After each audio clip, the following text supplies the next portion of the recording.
Final score शिकस्त हुई भारत से, तो अगले मैच में और आगे जाने के लिए कितना मुश्किल होगा ग्रुप को उठाना और कोचिंग स्टाफ के लिए कितनी मुश्किल होगी? देखिए, मुश्किल तब होती है कि जब आपने गलतियों को पिन पॉइंट ना करो, उस पर काम ना करो।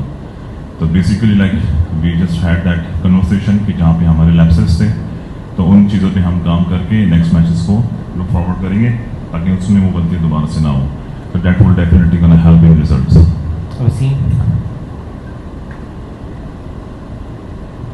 और इंडिया के खिलाफ मैच में साउथ पाकिस्तान के बॉलर से जो दो तवक्कुआत थी वो कि आपकी बॉलिंग और साइड की अच्छी रही है।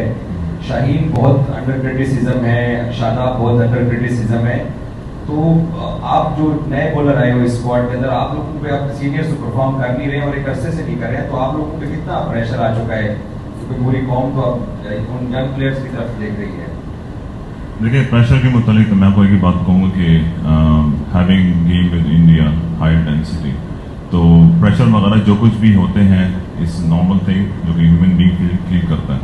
लेकिन the thing is how to overcome that thing, so that also like we had the preparation for that.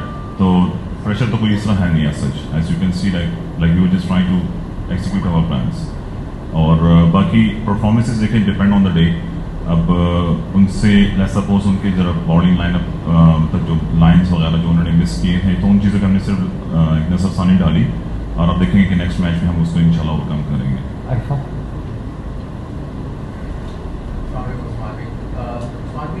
India के खिलाफ जब मैच हारे हैं तो उसके बाद जो टीम मीटिंग हुई है उसमें क्या पेप टॉक हुई है? किसी ने कोई मोटिवेशनल स्पीच दिया है किसी प्लेयर ने या माइक हैसन ने?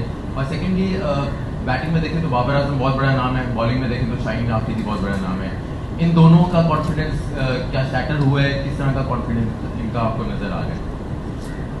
देखिए, मैच के बाद तो मीटिंग ऑब्वियसली इस बात भी होती है कि यार जहाँ पे हमारे मिसट्यूट हुए हैं हमारे प्लान्स, उस पर ज़रा सा दोबारा से हमने रिवीजन किया और just make it sure that कि हम नेक्स्ट मैच में दोबारा रिपीट ना करें।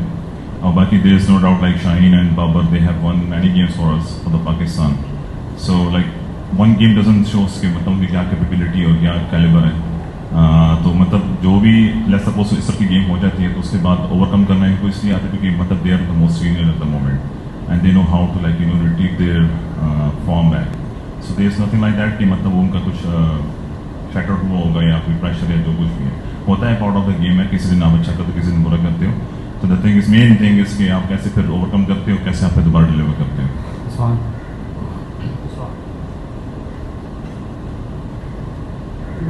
Daily Satyam from Pakistan. Sir, जिस तरह प्रेशर बढ़ रहा है तो देखने में आ रहा है कि पाकिस्तान टीम में कुछ ज़्यादा तब्दीलियाँ नजर आएंगी हमें आखिरी पोल मैच में।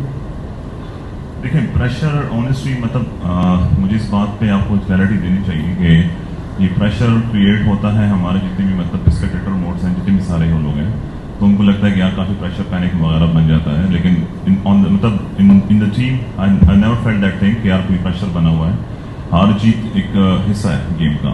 हमारे पास अभी इस टाइम हाथ में ये है कि जो आगे अपॉर्चुनिटी आ रही है उसको हम कैसे कैच करेंगे और जो बेस्ट पॉसिबल प्लेइंग 11 होगी तो वही ऑन द डे गेम खेलेगी। And like at the moment like there is no such clarities about like playing 11, वो ऑन द डे जब हम जाएंगे तो देखेंगे कौन खेलेगा।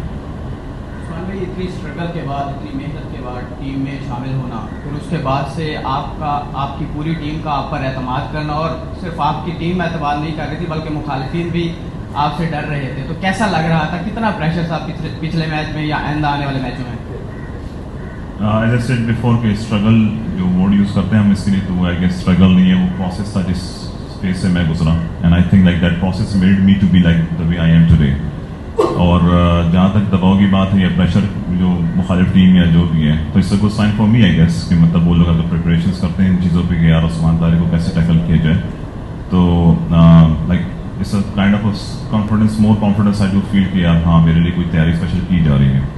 और like I am also like enjoying every moment of it, nothing else.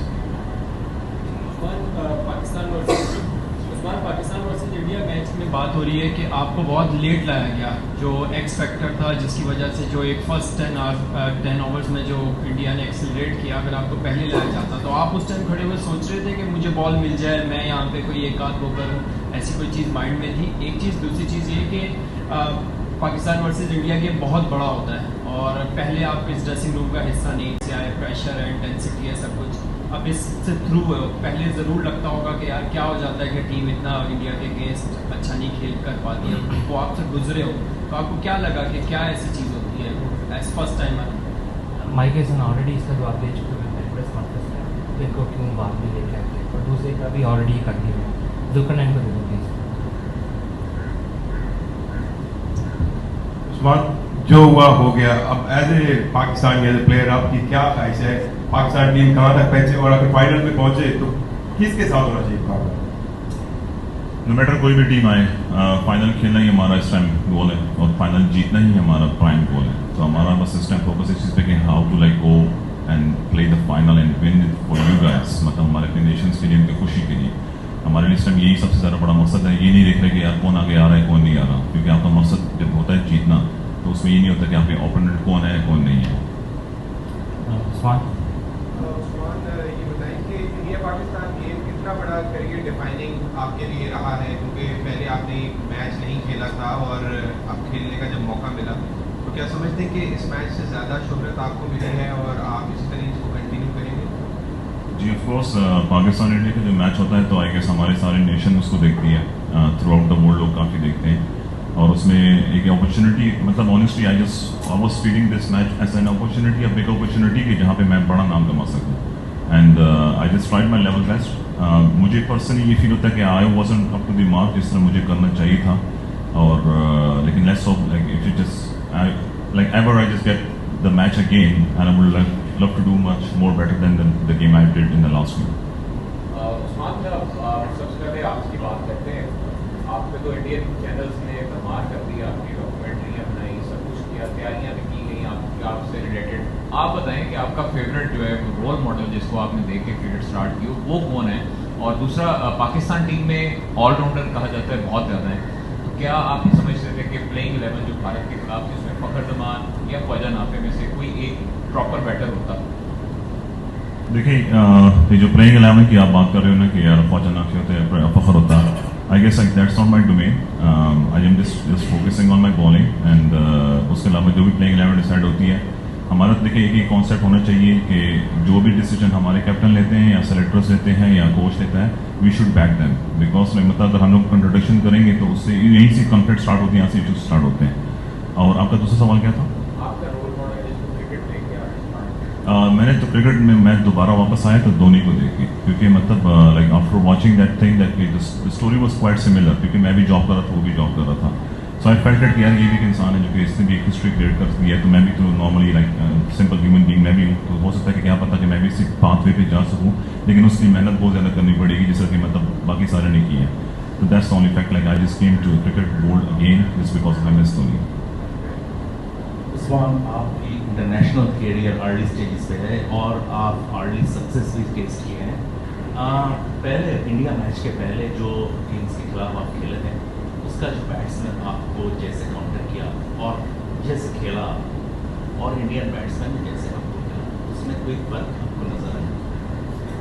Sir फर्क तो ये नजर आया कि I was like you know feeling at that time कि जिस तरह के तरीके से मतलब मुझे बैटर्स खेल रहे थे इंडियंस, तो they were like quite you know quite focused, वो चाह रहे थे कि हमें उस्मान को विकेट ना दें, तो वो चीज़ उनके जो प्लान्स थे तो वो उस पर रहे और मैं अपने प्लान्स पे लगा रहा कि कोशिश करूँ कि विकेट हमें मिल सके, लेकिन end of the day I guess like I was on the safe side I guess, क्योंकि मतलब बस विकेट नहीं मिल सके, लेकिन I didn't able to like you know concede that many runs, और जो कि वही टीम को फायदा जाती है कि आप अगर क्रूशियल टाइम पे आते हो, डेथ ओवर्स में आते हो and you just don't concede much more runs as compare to like usually do, तो मतलब फायदा हुआ मुझे भी।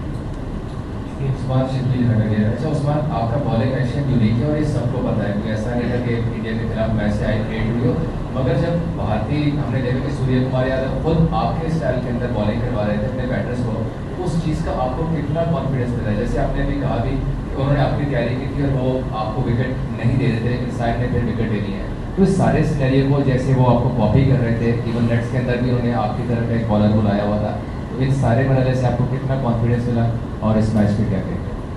उस चीज़ से तो मुझे कोई कॉन्फिडेंस ऐसे सच नहीं मिला, क्योंकि मतलब ये तो प्रिपरेशंस हैं, कोई भी टीम अपने लिए करती है, एज यू नो दैट कि मतलब एक टाइम ऐसा था कि मोहम्मद इरफान के लिए वो लोग स्टूल पे चढ़ के कर रहे थे। तो ये तो प्रिपरेशन होती हैं जो हर टीम करती है अपने लिए। और like it's a team game, मतलब अगर मैं रन कंसीडर नहीं कर रहा तो दूसरे एंड से दूसरा बंदा विकेट ले रहा है क्योंकि वो वहाँ से चार्ज हो रहा है। तो ये एक फ़ायदा होता है टीम को कि मतलब इट्स अ टीम गेम। मतलब एक एंड से मैंने अगर रन रोके तो दूसरे एंड से उसको विकेट्स मिल लिए तो that also helps a team.